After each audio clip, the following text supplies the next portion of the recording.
truth. We ask that the Most High bestow mercy upon them, like we have gotten mercy. All right, so we don't want to fail to pray for them and ask the Most High, do what He is going to do. Okay. All right, beloved. We're going to jump right into it. Okay. Leviticus chapter 7. Okay, Leviticus chapter 7 is our chapter for this evening. Depending on what time we get done, I might throw a question out. So those of us that's live on Zoom, you can stay on for that if you want to. All right. So when we're looking at Leviticus, right, doing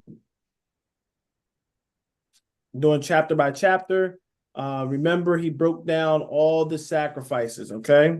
So with chapter 1, he was giving the burnt offerings? Yeah. How you should deal with the rules and guidelines and statutes regarding the burnt offerings. And in chapter 2, dealing with they call the meat offering, probably more appropriate of a translation would be the grain offering. All right. Chapter 3, dealing with the peace offering. And chapter 4, dealing with, they do something through ignorance. All right. And how you get that cleared up, whether it's the leaders or person. Chapter 5 was dealing with a soul sins and going into details with that. Chapter 6 still going into that, but it talks about how you're going to restore something to someone, right? So the Most High was showing balance and also showing, you take let's say you take $100 from somebody, you have to restore a fifth, right? So that's 20%. So you take 100, you able to give 120. Okay, that rectifies it. So and like we said, we go into details of how these things spiritually and how it looks today. All right. Chapter 6 was dealing with, I know the last part started dealing with kind of different offerings and stuff. So sin and committed trespass. Yeah, somebody lie and take something from you violently or in another way, how you should deal with them, and how the priest still got to make atonement for you. So yes, it was kind of like a refresher of some of the things as well at the end of the chapter of what we've been going over chapter by chapter. It looks like okay, yeah. Let's start chapter 7. If you have anything to share, y'all know like always, you can unmute, put your hand up. How you want to do it? All right. So Leviticus chapter 7. Leviticus chapter 7.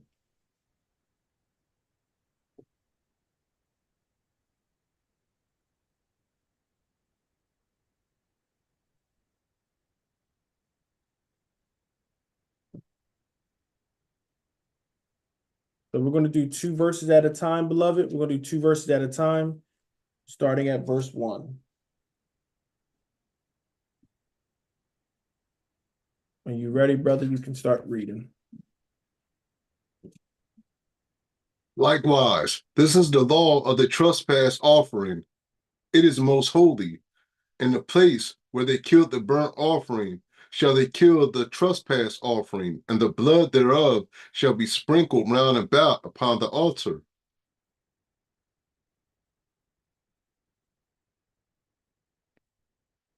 So we have the law of the trespass offering, and we kind of touched on that before, right? And it's the most holy. And I have my thoughts on that when we see the details further on. All right. So in the place where they kill the burnt offering, shall they kill the trespass offering? All right. So once again, remember there was a designated spot that you killed the offering, that you do the sacrifice in. You were not just going and doing it in your house and thinking that's going to be acceptable. The Most High set a routine of how it's going to be done. Okay. Remember, that is the the Levites' inheritance, the priest's inheritance, right? When you offer those offerings, they are the workers of the Most High. So the Most High, you look at it, he's paying them through, the offerings that he's getting, he's taking care of his teachers and everything. Okay. And the blood thereof shall he sprinkle round about upon the altar. Kind of talked about that as well, and talked about what the blood can represent. Okay. Remember what the blood can represent. All right. Anybody else got anything for verse 1 or 2?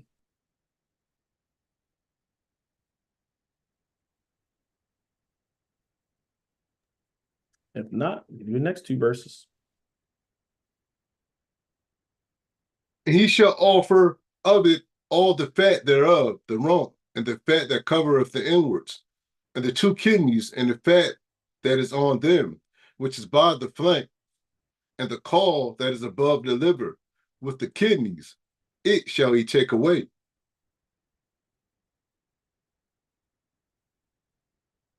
All right. So once again, it's just going to give details. I'm not really, I can't really break that down. It's just, certain parts. I haven't looked at exactly why certain things is taken off, but kidneys, I know that's something where things get filtered. And usually the Most High probably, I mean, you always have a reason why we don't do certain things. Even when we eat certain things, even when you purify, certain things, you still got to discard. But for this, like I said, he has his reasons of why he's doing it. And everything, once again, we know everything got to be on there because that is part of the sacrifice. He wants everything in there. Okay. And this is very important. Like I said, we have to go with the details because details are important and these things represent something deeper. Okay. So when you think about even when we go into Christ, right? His whole body was on the cross. That whole, it had to be the whole sacrifice. It can't be missing a limb and all that because then it will interfere with him being blameless or without blemish. Okay. Remember, he's showing you how it ought to be, beloved. Like I said, it's always a pattern. When you look at the scriptures, always patterns. If you understood the Old Testament, you will know a lot of the New Testament. Okay. Nobody got anything? We're going to keep going. And the priest shall burn them upon the altar for an offering made by fire unto Yahweh. It is a trespass offering. Every male among the priests shall eat thereof. It shall be eaten in the holy place. It is most holy. Anybody got anything for 5 and 6?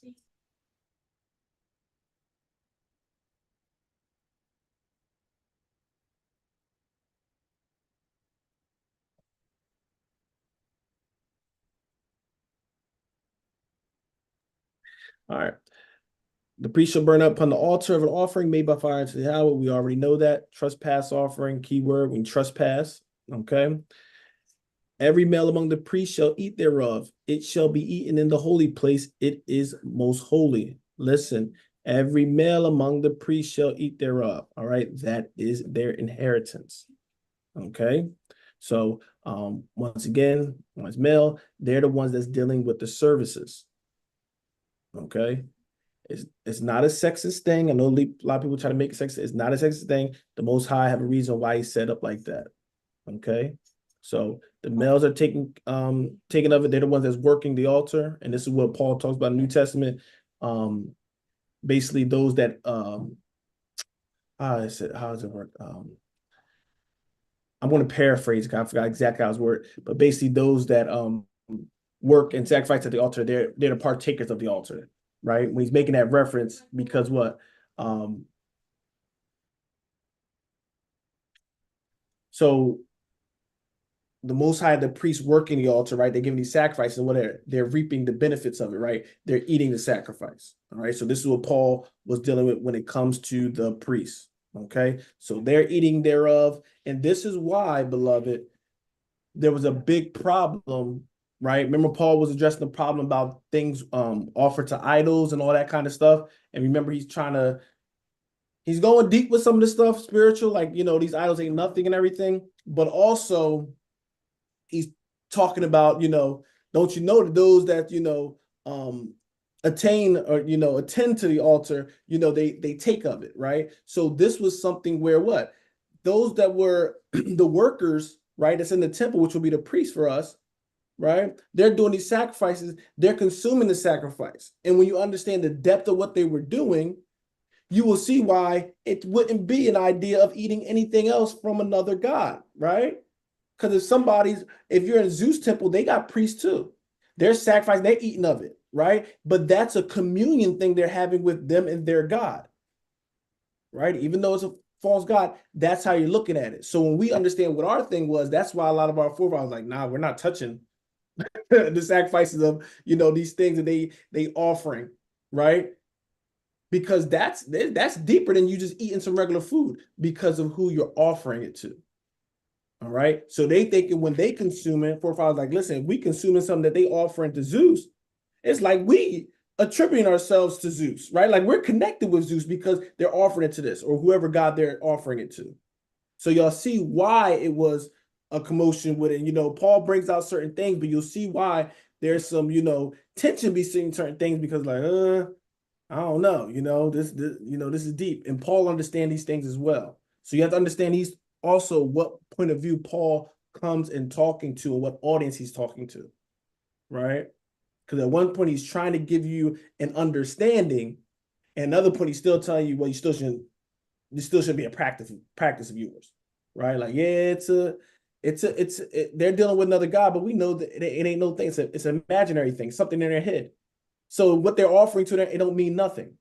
But also, if your conscience is connected to that, then it wouldn't be wise. Now you're defiling yourself because you're thinking about, well, when I eat this, it's like I'm a servant of Zeus and I believe in Zeus. See, if you have all that in your mind, that's why he's saying don't even dare do something like that. Okay. But that's why you have to really analyze what writer is talking, who the audience, and what's the point, right? What's the point they're trying to make? Okay, all those things play a role. So when you understand the priest, they're offering, they are eating it. Okay, it shall be eaten in the holy place. It is most holy. Okay. All right. Anybody else? All right, move right along. As the sin offering is, so is the trespass offering. There is one law for them. The priest that maketh atonement therewith shall have it. And the priest that offereth any man's burnt offering, even the priest, shall have it to himself, the skin of the burnt offering which he had offered. All right. So verse 7. Kai, can you find that those that attain to the altar? So I keep stop quoting it wrong. You know what I'm talking about? Hebrews, right? I think, or I think it might be pertain to the altar. Yeah, Okay. it's something weird like that. I just like to show what I'm talking about when I'm making reference point. All right. So as the sin offering is, so is the trespass offering. All right. So they are alike. And you'll see that language like as you do this one, do this one. All right. There is one law for them. Okay. So there ain't gonna be multiple ways breaking down. It's one law for them. The priest that maketh atonement therewith shall have it. They need to know what they're doing because, of course, they're the ones that have to do it. Okay. This is why it's less mercy for certain things when you know better, right? The priest should know better. It says, I believe in Micah, might be Micah or Malachi, I think. But that the priest's lips, right, is supposed to keep knowledge. Okay. They're the teacher. They supposed to be understand, they supposed to be giving sense to people and everything like that. You're not supposed to be having all these priests and teachers that don't know anything, right? You have to have a certain kind of knowledge, all right? And specifically, definitely for when it's coming to the temple and everything, because they're the ones that got to do it. Somebody just can't wake up, you know what, I'm going to, a Reubenite coming like, you know what, I'm going to sacrifice. No, he can't do it. And this is very important because what? This is dealing with atonement. This is dealing with sins being forgiven. This is very serious. So you need to know what you're doing. Okay? So this is why you do it exactly. That's why I give all these details. He don't want you messing up. He's spelling it right out for you. Okay? He don't want you improvise. He wants you to do it how he got it set up, beloved. All right. And when we understand it, because you'll get people that will argue certain points. I should save this for brother confusion when we do the role playing with y'all. But a lot of people will argue points. And one of the strategies is have you arguing something that you're not even talking about, right? So an example, they will put it as, eating clean and all that stuff. And you know what, y'all acting like dietary law, so good. And, we talk about how it got its benefits and stuff like that. And then they'll make an argument about, how this is healthy this is better. You shouldn't be eating meat, all these kind of things. Sometimes you're arguing about the health aspect, but the point of that ain't even just about health. The main point is dealing with what? Obedience. This whole thing he tells you is about obedience. Obedience, right? Obedience is what makes this thing strong. Obedience is where the power is, beloved. See, a lot of us, we get so caught up carnally, we think we have to understand why he's doing it. It has to be a reason behind it. Some things don't even need a reason behind it. It's just, I said so. God's saying, you're going to sign this contract. I'm going to be your God. You're going to be my people. We just supposed to obey him. Now, does he sprinkle some knowledge to us? Absolutely. Right? But it don't have to do nothing. It really don't have to do anything. It's just because I said so. And I want to see if you're going to love me or you're going to do what you want to do. That could be it. All right. But some people want to argue another thing, right? We arguing that we do this because God says so. They want to take it to, well, I'm seeing a health benefit, and you're going to, if you ain't careful, you'll go down this health benefit road, right? And go to all this stuff. And sometimes that would be way harder to prove it, right? And then they start throwing all this other stuff. You ain't studying all that stuff about health and this and that, right? And one thing, just so you know, the Most High said what is permissible. He never said you have to just eat meat. Just because it's kosher, he didn't say you eat meat for breakfast, lunch, dinner, snack, and everything. He didn't say that. He just said it's permissible. You don't have to eat meat at all. But like I said, a lot of them argue in a certain thing that we're not even talking about. We say, this is our dietary plan according to our God. Do you have an argument where our God is saying this is not the plan? No, they don't have an argument for that because it's clear. They want to move, we always say like move the goalposts. They want to move the conversation. All right. They move it to something else. And you, if you ain't careful, you argue about something that we don't even need to be arguing about. Okay. So remember, our basis is what? What does thus saith the Lord? And we get it through the scriptures. Okay. Everything else, some things don't even need a rebuttal. You don't even need to go back and forth. All right. So just be mindful of that. All right. So the sin offering, the trespass offering, the one law, the priest that maketh atonement therewith shall have it. All right. The one that's actually doing atonement, they got to have that, understand that knowledge. Same thing today, beloved. Right? Because there's atonements happen, but that priest need to know it. That's why it talks about even in the New Testament about how beautiful, right, are the feet of those that bring. Okay. They have to be what? Equipped with what the gospel is, the importance of Christ. You need to, the priest have to know those things because that is pertaining to what? Your atonement. Because Christ is referred to as what? The atonement. You need to know certain details about that. Okay? And that's why I say, how can you believe unless you didn't hear it, right? But who you hear it from, it says, well, you got to hear it from a preacher. There's a lot of people saying, talking about Christ and everything, but they're not preaching it. They're not teaching it correctly. And if you're not teaching and preaching them correctly, you're making a mess. And we're going to see, the reason why he's so detailed, because if you don't follow these instructions, beloved, he will not accept your offering. Okay? I don't care if you grab that animal without blemish and all that stuff. If you don't do all the steps properly, he will not accept it. Okay, and he'll call the word. You'll see it on here. All right. Oh, Brother Kai, do you ever find that spot I was talking about? Okay. 1 Corinthians 9:13. Okay, 1 Corinthians 9:13. Look my way. So verse 8, remember, and the priest that offereth any man's burnt offering, even that priest shall have to himself the skin of the burnt offering which he have offered. All right. So that will be his reward in that. Okay. So 1 Corinthians, you said 9? Yep. Verse 13. All right. Let's see if this is it. This is one of them.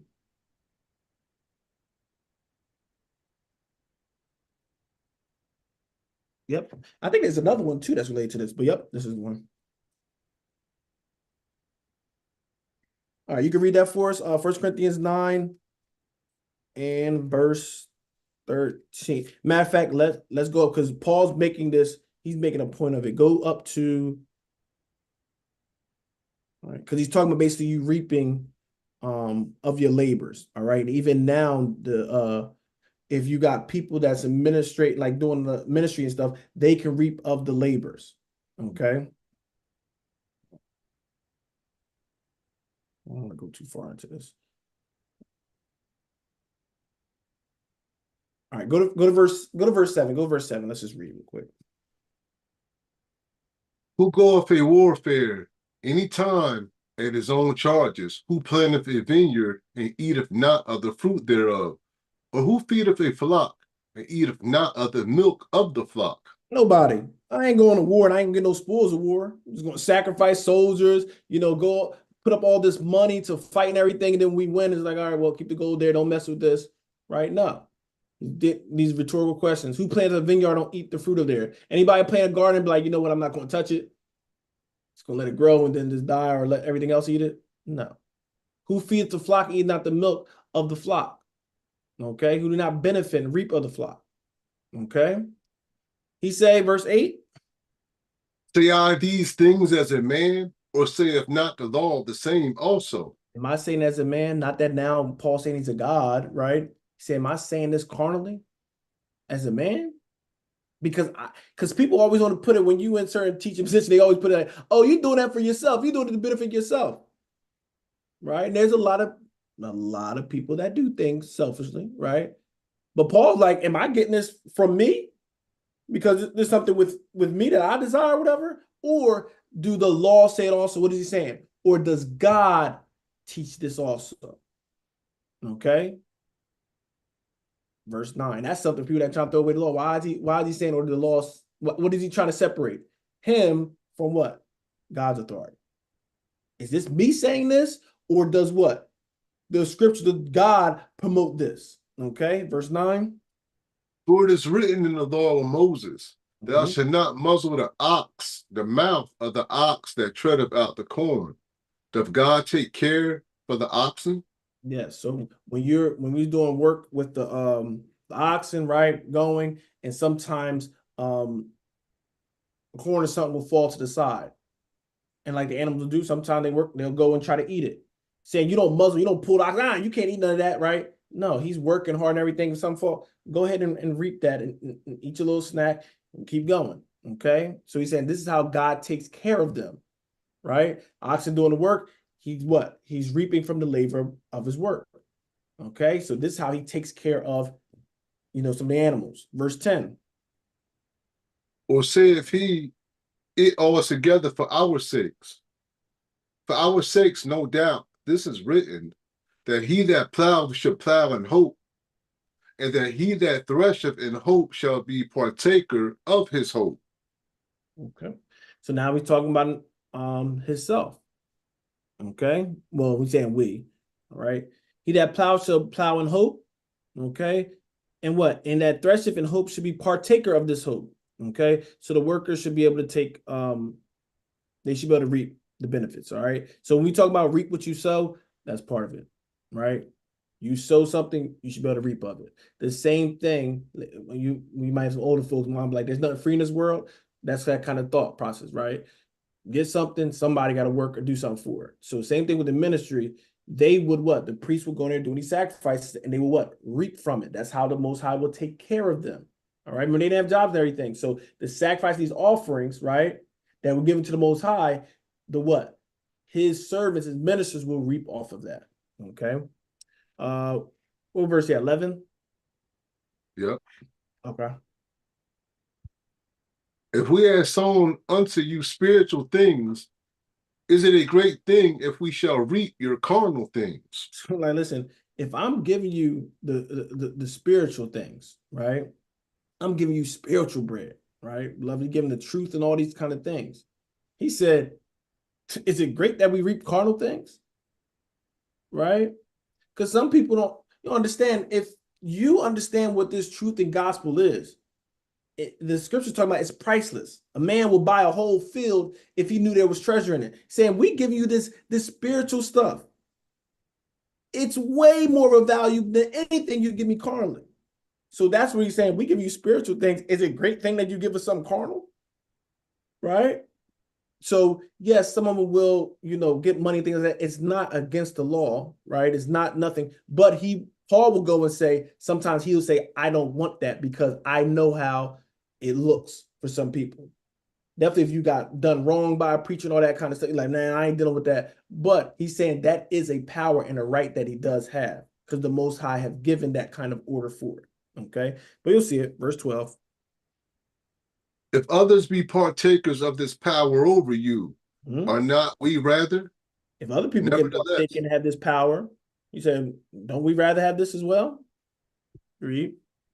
nevertheless, we have not used this power, but Mhm. suffer all things, lest we should hinder the gospel of Christ. He said, but I am not using this power. I have the authority. It's within my right, but I choose not to use this. Why? Right? I choose to suffer all things that what? Least we should hinder the gospel of Christ. I don't want this to be a stumbling block for you. So I'm refusing that. So you won't say, because I know you're carnal, you're going to say, I'm only giving you this gospel, I'm only giving you this stuff so you can pay for me to whatever it is, right? So you give me money. Like, I don't want you thinking like that. So I'm going to refrain from that. Okay.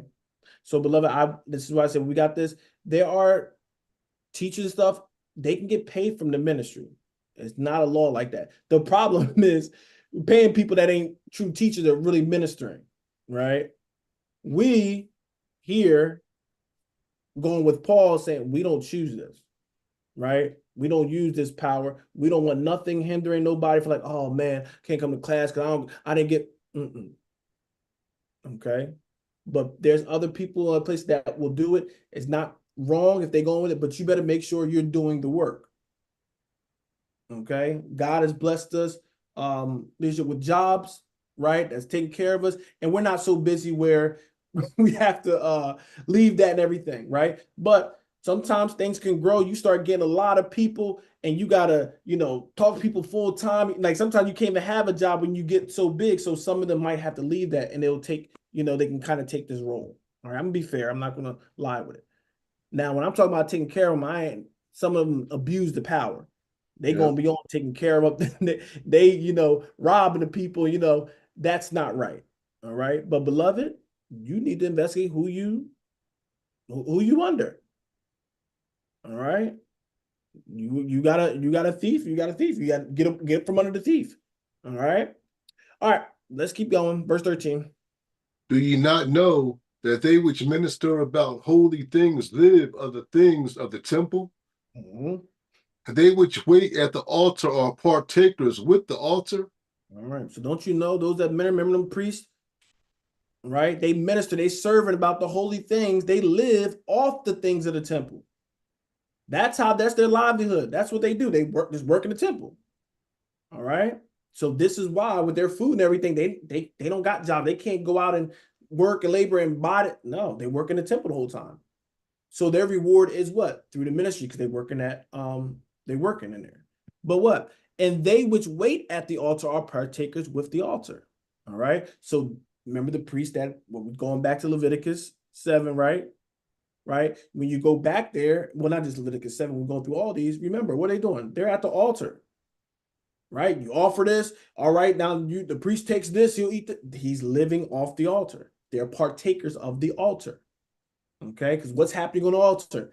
The sacrifices. So he's saying they partake of it. That's the inheritance that the Most High has given to them that's working the ministry. Now, even though they are not natural sacrifices, you still have certain ministries that have to pertain to the things of the church. All right. And even though you do things out of love and charity, you can't pay bills off of love and charity. You ain't just buying it off of love and charity. Okay. So that's where he's just making that parallel. All right. Let's read this verse. Next verse. Let's get out of here. Even so have the Lord ordained that they which preach the gospel shall live of the gospel. See, he's just showing us starting. He's like, it's already the Lord ordained it. I ain't doing nothing. out of the ordinary or without my power. The Lord ordained that those that preach the gospel should live off the gospel. Okay. Now, beloved, I'm not speaking as a man, but they were doing the work. Like I said, they ain't doing no part-time stuff. They were really ministering. All right. So remember, Paul's traveling here, there, they're doing work. Okay. So for those that do partake in that power and living off the ministry, just make sure you're doing the work. All right. Because you got the ultimate boss watching. So just make sure you're doing that work if you're trying to live off of it. Okay. All right. Let's go back to Leviticus chapter 7. I kept referencing, I'm like, let me just show it in case somebody. Well, y'all kind of know I don't do that, but those online, just so you know. Okay. So I want to be fair, that is still intact. Leviticus chapter 7. And what verse did we leave? What verse was that we just did? Verse 9. Okay. So the priest should offer a man's burnt offering, even the priest shall himself take the skin itself, right? He's being partaker of the altar. Just so y'all know what Paul is referencing. All right, let's keep going. 9 and 10. And all the meat offering that is baking in the oven, and all that is dressed in the frying pan and in the pan, shall be the priest that offer it. And every meat offering mingled with oil and dry shall all the sons of Aaron have, one as much as another. Okay. So remember, I told you translation thing, meat offering, better one probably be grain offering, just so you ain't messed up. Okay. Yep. Grain offering. That's why you're talking about baking in the oven, all that stuff, the leavened bread, that's what it's dealing with. Okay. So all the sons of Aaron have. So once again, we know that the priests had to be what? Sons of Aaron, right? That's their inheritance. Well, let's keep going. Unless anybody had anything, I'm just going to keep going. And this is the law of the sacrifice of peace offerings, which ye shall offer unto Yahweh. If he offer it for a thanksgiving, then he shall offer with the sacrifice of thanksgiving unleavened cakes mingled with oil, and unleavened wafers anointed with oil, and cakes mingled with oil of fine flour fried. Give me one more. Besides the cakes, he shall offer for his offering leavened bread with the sacrifice of thanksgiving of his peace offerings. So the peace offering, you see, they can add some other stuff with it. Okay. Like I said, just going in details with it. Okay. So you see the unleavened cake. So of course it had to be unleavened when you're dealing with the sacrifice. All right. You eat the unleavened with it. All right, we keep going. Kai, let's do 3 at a time now. And of it he shall offer one of the whole oblation for a heave offering unto Yahweh. And it shall be the priest that sprinkleth the blood of the peace offerings, and the flesh of the sacrifice of his peace offerings for the thanksgiving shall be eaten the same day that it is offered. He shall not leave any of it until the morning. But if the sacrifice of his offering be a vow or a voluntary offering, it shall be eaten the same day that he offer his sacrifice, and on the morrow also the remainder of it shall be eaten. One more. But the remainder of the flesh of the sacrifice on the third day shall be burnt with fire. All right. So once again, details matter. So we're talking about this one. All right. Peace offering, right? You shall be eaten. All right. The same day that it's offered, he shall not leave it until the morning. So the peace offering, you can't leave until morning. You got to eat it right then and there. But if the sacrifice of his offering be a vow or voluntary offering, all right, it could be in the same day or the morrow also. The remainder of it shall be eaten. All right. So you get this one, you can eat the next day, but the remainder of the flesh of the sacrifice on the third day shall be burnt with fire. Okay. So the third day, you have to burn this one. Okay. This voluntary offering. And there's something to think about.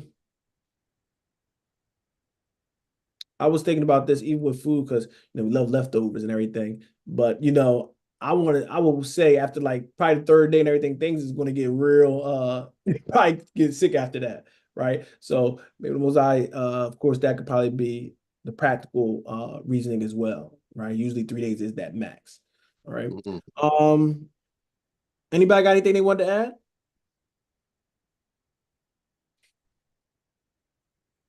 All right. So you burned the third day with fire, verse 18. And if any of the flesh of the sacrifice of his peace offerings be eaten at all on the third day, it shall not be accepted. Neither shall it be imputed unto him that offered it. It shall be an abomination, and the soul that eateth of it shall bear his iniquity. Let's stop right there real quick, Kai. I'm sorry. Mhm. So this is important, beloved. Remember I told you, you have to do how he tells you, right? Some people like, well, as long as I'm offering, I don't have no blemish, I can just eat a day late. Now look at what he's putting on this. This sacrifice of a peace offering. This ain't even required offering. I want you to understand this. This ain't even the required one. It's a peace offering. Shall be eaten at all on the third day. It shall not be accepted. Okay. Neither shall it be imputed unto him that offered it. It's not going to be what? It's not going to be counted towards you. Okay. Remember, we talked about imputing sin and all that stuff. You hear it a little bit in the New Testament, right? This thing ain't going to be imputed to you. This ain't going to be something that's going to be good on your charge. It shall be what? It should be counted as you as an abomination. This thing you was offering for peace and good, this thing is now going to be an abomination. And the soul that eat of it shall bear his iniquity. Okay. So now you went in there trying to do something good. And because you didn't do it correctly, now you got some iniquity to bear. You'll see why details matter. You'll see why sometimes while we take our time and we're looking at things and analyzing things and trying things, right? Because this is the God we deal with. Okay. So I just wanted to make sure we got that part because it's like, this is a peace offering, right? This is a peace offering. But he said that third day, it ain't going to be accepted. And that's strong. Now the person that's offering, he's saying, nope, that ain't gonna change it. I don't care if it's a priest. A priest can be doing it, but if he don't do it according to law, it don't matter. Your title don't let you over it don't let you usurp the authority of the law. This is where people, oh well, I'm spirited, and spirit go over law. It didn't matter what your spirit was. If your spirit was according to God's spirit, beloved, you wouldn't violate this. But people throw this spirit thing out there and just thinking this is a get out of law, get out of sin free card. No. This is why Paul would say, and with that 1 Corinthians 14, the spirit of the prophet is subject to the prophets. You got to agree with this. It got to be in line with it. So he didn't put well, if they got the spirit, I told them now it's going to be, no. Your third day, if you eat it, I'm not considering, and you going to get imputed this thing in you, right? It shall be an abomination, and the soul that eateth of it shall bear his iniquity. So now you went in there offering something good, and now you got to what? You left with iniquity because you did not pay attention to the detail. Okay. And once again, look what could have avoided this, beloved. Read that verse 17 again. But the remainder of the flesh of the sacrifice on the third day shall be burnt with fire. Why? Get rid of that. These things tempt us, beloved. God trying to take certain things out so you don't get tempted as well. Because you start seeing it there, right? After the third day, and what happens when you get hungry, right? What do your mind start to do? It'll start to justify things. I know it's the fourth day, but that thing looking good. I'm starving. I don't see no man. I don't see nothing, dirty on it. Looks good, right? You start putting all this in your head. And then what you going to do? Go and partake of it, right? So this is why the Most High takes this stuff out. So and I don't say this all the time, beloved, but you try your spirit through the word. The word tells you what spirit you in. Your spirit don't dictate the word. And that's one thing that's huge. I don't even say just in the world in general.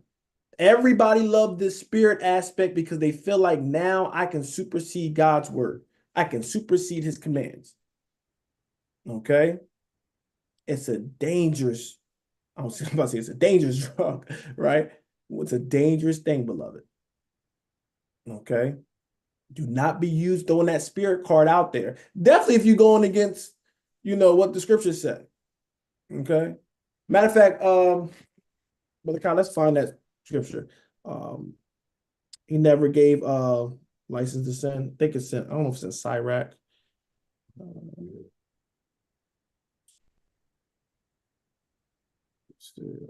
Ecclesiasticus. Yep. So this is an apocrypha.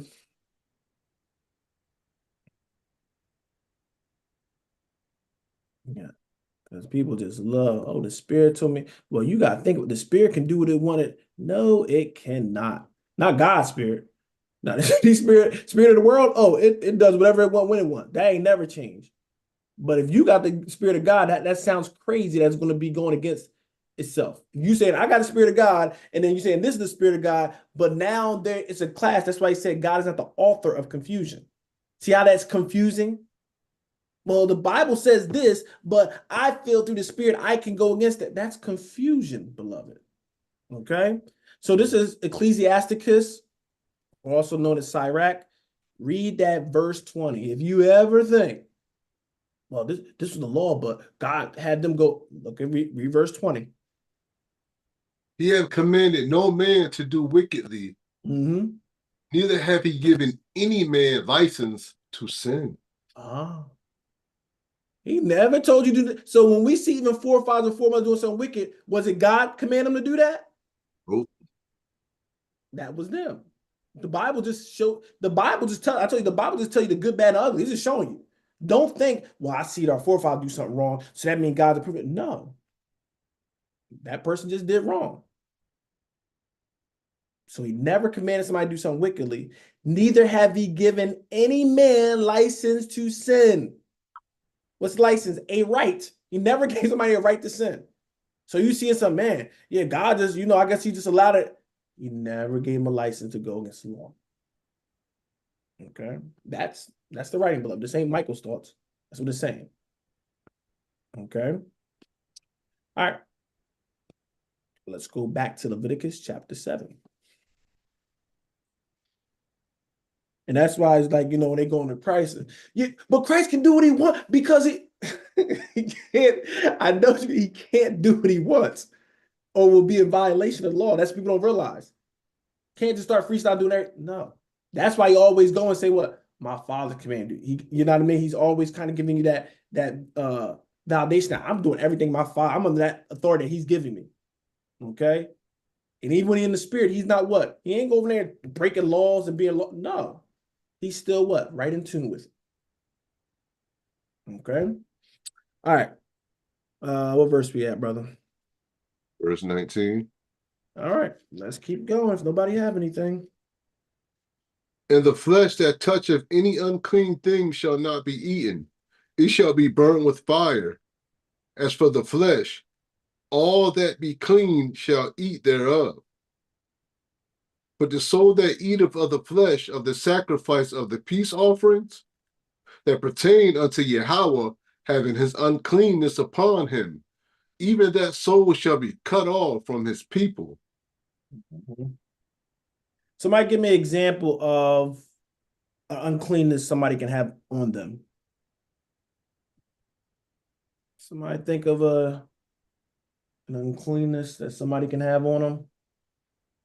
He's saying they can't mess with the sacrifices.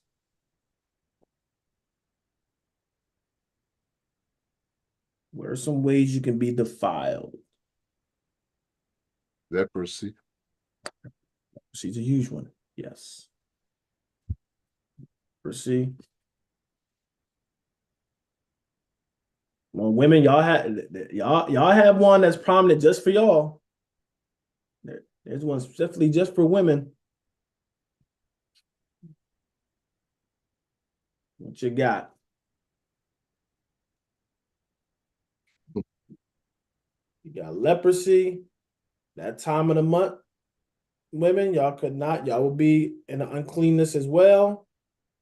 Okay. A dead body, you tamper with that. Touching the unclean beast. I'm about to say, yeah, touching the unclean animal, that could do it. Or touching, I think it was the bone of, I think there's one where you touching the bone of somebody. Um, yeah, or you touch somebody that's unclean, or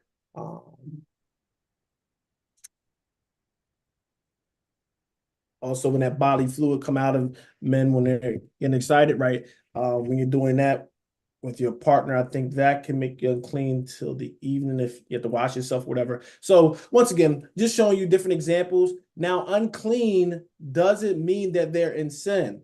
However, it will put you in sin if you're unclean and then you're trying to participate in this, right? Doing the sacrifices.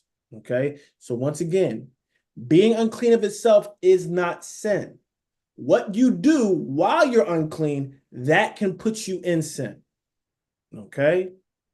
I said a lot of people don't know that. I know I rehearsed that a lot of times here, so we should know that. Okay. Because once again, that will be a setup because women can't even help it. That means they'll be in sin every month. Okay. So that is not saying that you are in sin, just unclean, right? So you should not be going there doing the sacrifices. Now it'll be huge because a lot of times you need to go through your sacrifices and everything. So if you are unclean to do it, that can cause that kind of dilemma. Okay. But once again, just because you're unclean does not mean you're in sin. Okay. I'm saying that because people look at the woman with the issue of blood saying, man, she was in sin. For that. It's like, it didn't say she was in sin the whole time. She just had this issue of blood. Okay. Mm-hmm. All right. Where are we at? Where are we at? Unclean beast, abominable unclean, eat the flesh of the sacrifice. Yeah, so you're saying, or any abominable unclean thing, and eat the flesh of the sacrifice of the peace offering. All right. So now they're trying to what? Partake in this holy thing, consume this, shouldn't be doing it. Okay. Which pertain to Yahweh, even that soul shall be cut off from his people. All right. So you can get cut off from that. Okay. All right. Let's keep going. Verse 21. Moreover, the soul that shall touch any unclean thing, as the uncleanness of a man, or any unclean beast, or any abominable unclean thing, and eat of the flesh of the sacrifice of peace offerings which pertain unto Yahweh, even that soul shall be cut off from his people. And Yahweh spake unto Moses, saying, Speak unto the children of Israel, saying, Ye shall eat no manner of fat of ox, or of sheep, or of goat, and the fat of the beast that dieth of itself, and the fat of that which is torn with beasts, may be used in any other use, but ye shall in no wise eat of it. So you still eat them in their fat. That's what he's saying. Using the ox, the sheep, or the goat. Okay. What's happening? Why is he specifying these three?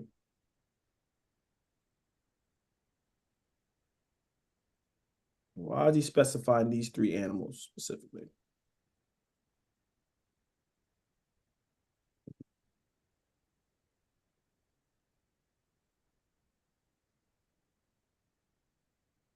Nobody?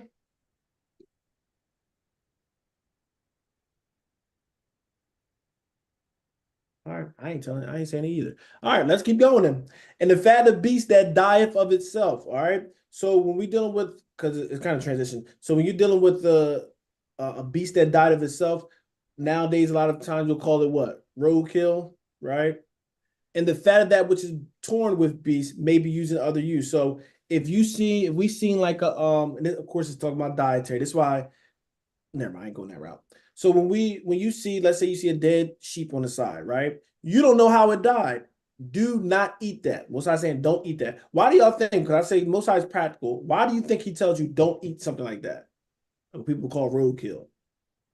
It's on the side of the road. Oh my gosh, it's about to be dinner. Why do you think the Most High say don't eat something when you don't know how it died or just died of itself?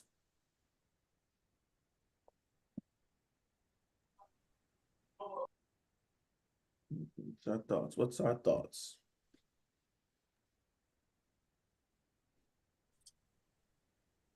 My thoughts is because it died within itself. You actually gave the answer. The blood never had a chance to leave the body, leak out, and only know the process because I used to work at a cow plant and a chicken plant. You have to cut their necks, you have to drain the blood um, before you can even consume it. But that's the reason why right there, because the blood is never had a chance to leave the body, but also is unclean, and the Most I said not to. And what about, let's say it's on the side of the road, but I pick it up and now I'm cooking it. I drain the blood. I do that aspect. Why I still can't mess with it? What's another reason? You're on the right track. What you said was right. What's the difference from me getting it? You know, I got this animal, I go and kill it right myself. As the team is saying to eat it, like, all right, that's good. You know, that's right. Why I won't touch something that maybe I had, you know, I had sheep in my back lawn and you know, one fall over saying I can't eat that. It just died. I don't know what the heck happened. It died. Saying I can't eat that one. Why not? Oh, this is later. What you got? It could have a disease. Good point. You don't know what it died from. That's like you said, you said about the power plant and everything. What about one that's around there and it just, you know, things be definitely about power plants and all kind of stuff. Things can drop and die, right? You don't know how it died. So what happens when what? When you consume something, you're taking that in. And there's certain things, right? When you see it die of itself, it's probably a thing like, it could be poison, something that did or whatever, you don't know. So don't mess with it because it'll probably hurt you. Okay. And this is something also when it comes to, I learned this later from some real farmers. Even though we can't eat pigs, there you can have like a bunch of pigs. This guy said he had a bunch of pigs at his in his ranch or whatever, right? And they died. They started dying, right?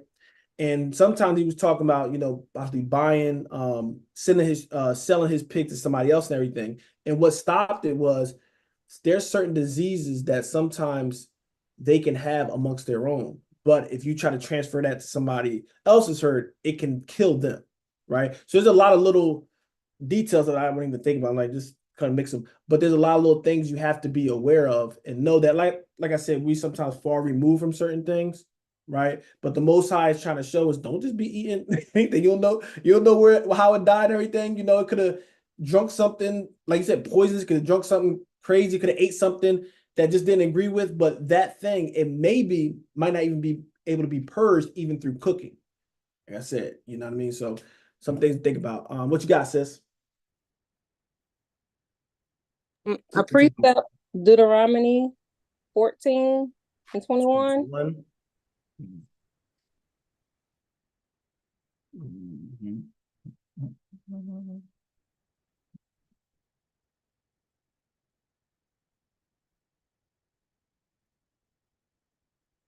Right. Brother, okay. I'll read real quick. So Deuteronomy 14 and 21. Ye shall not eat anything that dieth of itself.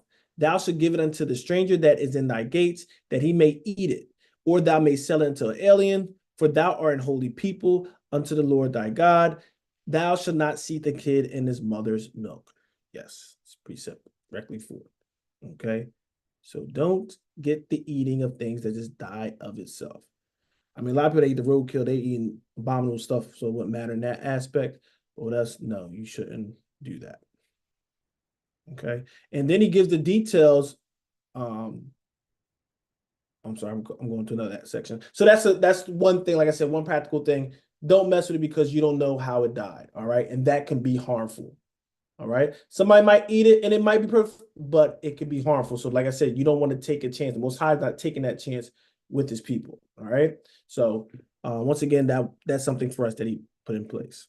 And the fat of the beast thereof that died of itself, and the fat of that which is torn with the beast may be used in other use. Ye shall no wise eat of it. Okay, so he's saying the fat though, if you use because the I said I'm so far moved, I don't know, but there's certain things you can use the fat and certain carcasses and stuff for, right? Like a lot of things, a lot of animals, even like the tusk of certain things, like bones, people can use almost anything.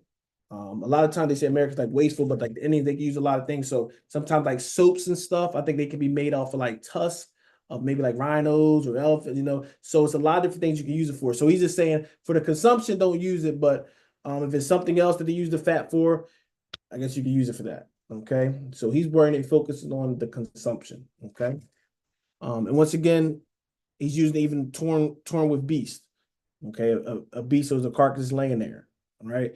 Once again, I can't speak with a surety, but maybe the beast that killed it, maybe he got some disease under his nail and getting. I don't know. Okay. All right. Anybody got anything for those verses?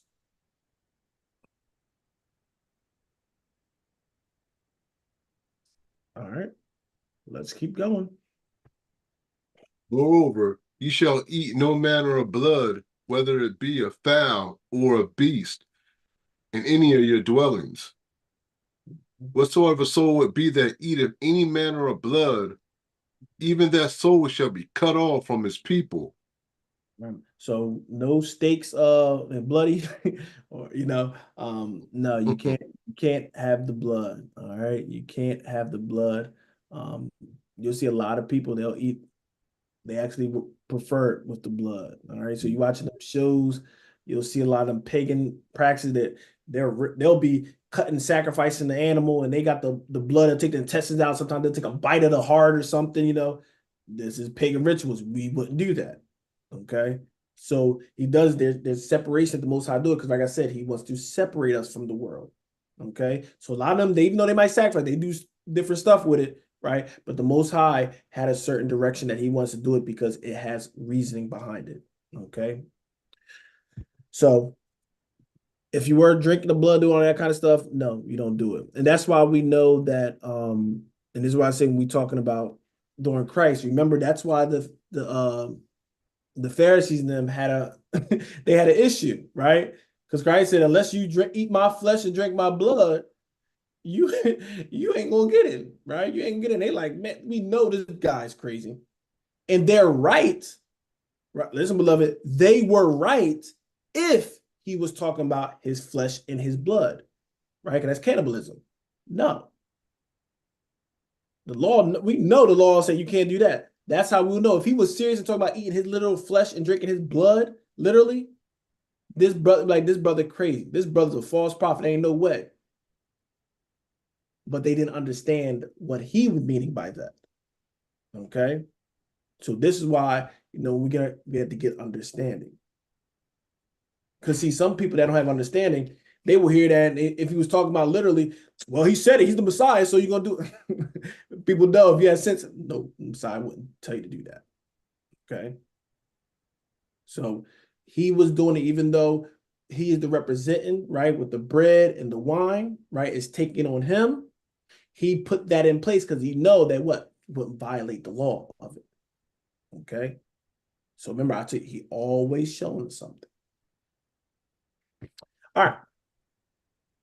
Let's keep going. Let's keep going. And Yahweh spake unto Moses, saying, Speak unto the children of Israel, saying, He that offereth the sacrifice of his peace offerings unto Yahweh shall bring his oblation unto Yahweh of the sacrifice of his peace offerings. His own hands shall bring the offering of Yahweh made by fire. The fat with the beast, it shall he bring, that the beast may be waved for a wave offering before Yahweh. All right. So, I don't really know. I guess we need to break down too much. You'll see the wave offering even when after the Passover, when doing like Leviticus 23, it talks about it, and the priest shall wave the offering or whatever, almost like a thing to be accepted. Okay, so like I said, more details on how to do it. Let's keep going though. Keep going, brother. And the priest shall burn the fat upon the altar, but the breast shall be Aaron's and his sons. And the right shoulder shall ye give unto the priest for a heave offering of the sacrifices of your peace offerings. He among the sons of Aaron that offereth the blood of the peace offerings and the fat shall have the right shoulder for his part. And I'm not going to particularly say exactly why in the right shoulder. The right side, I can only say about the right side a lot. You'll see some things correlating with the right side. Even with the blood atonement, they'll put on the, the right ear, the right thumb. So for the most part, that's strong, dominant hand, the right, unless you're lefty. And yeah, same thing. They're just offering and just telling you exactly how you got to do it. But nobody got anything to add to it. We'll keep going. For the waved breast and the heaved shoulder have I taken of the children of Israel from off the sacrifices of their peace offerings, and have given it them unto Aaron the priest, and unto his sons by a statute forever from among the children of Israel. This is the portion of the anointing of Aaron and of the anointing of his sons out of the offerings of Yahweh made by fire, and the day when he presented them to minister unto Yahweh in the priest office. Right. So once again, that's the inheritance. So he's basically saying, took the right shoulder and everything. That's the inheritance. This is what the priesthood get. This is the statue. That's for them forever. Okay. So this is why we don't go and do it and take this upon ourselves, because that was something very specific for that promise that was for them. Okay. That wasn't all of Israel thing. That was an Arianic, yeah, I guess you would say Arianic. That was the promise dealing with that in that line. Okay. But we know that. Let's finish it up. Which Yahweh commanded to be given them of the children of Israel in the day that he anointed them by a statute forever throughout their generations. This is the law of the burnt offering, of the meat offering, and of the sin offering, and of the trespass offering, and of the consecrations, and of the sacrifice of the peace offerings, which Yahweh commanded Moses in Mount Sinai in the day that he commanded the children of Israel to offer their oblations unto Yahweh in the wilderness of Sinai. All right. All right. So once again, giving us a summary, wrapping it up, right? This is the law dealing with what? This law is dealing with the offerings and oblations. All right. So when we're looking at it, we talk about law all the time. Yes, there's a law, right, that you can have in totality. Then there's specific laws that deal with specific things. Okay. So when you're dealing with things, talking about the law being about, you need to see what is it talking about. Because if you throw away everything, then we know that's some big problems. You're throwing away the steal, not prostitute your daughter. You gotta realize when you're throwing everything, you gotta throw everything. Or it couldn't be talked about in the proper context, something specific. Okay. He is upgrading. I don't want to say upgrade, going back to the regular priesthood, right? So we under the order of Melchizedek. So he's going back to instead of that priesthood. So it's going to be what? It's going to be different than talking about the Levitical or the Aaronic priesthood. Okay, so it's getting that understanding. Okay, so these offerings and stuff, that how it's done this way was very specific. You had that was tied to the temple and to that line. Okay, but this one, Lord commanded, right? How it commanded this.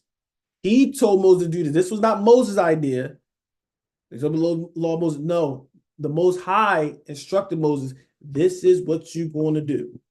When you're dealing with offerings and oblations, all these kind of things, this is how you're going to do it. This is going to be the way I accept it. Okay? So hopefully we got something, like I said, from it. I know it can be a different kind of reading, but like I said, might not be able to relate to all this stuff, beloved, but there's some details, like I said, we can learn from, all right? So when we hear certain things in the New Testament, we should be able to pick up on certain things after a while. We should see the reference point, because remember, Paul, definitely where a lot of people mess Paul up, Paul learned under a doctor of the law, all right? So he's going to have some reference points dealing with these things. And if you have no point of reference, you're going to probably mess things up and jack Paul up, as you see a lot of times the world is doing. Okay. All right. So we will end it there. All right. We will end it there. Those that are watching live.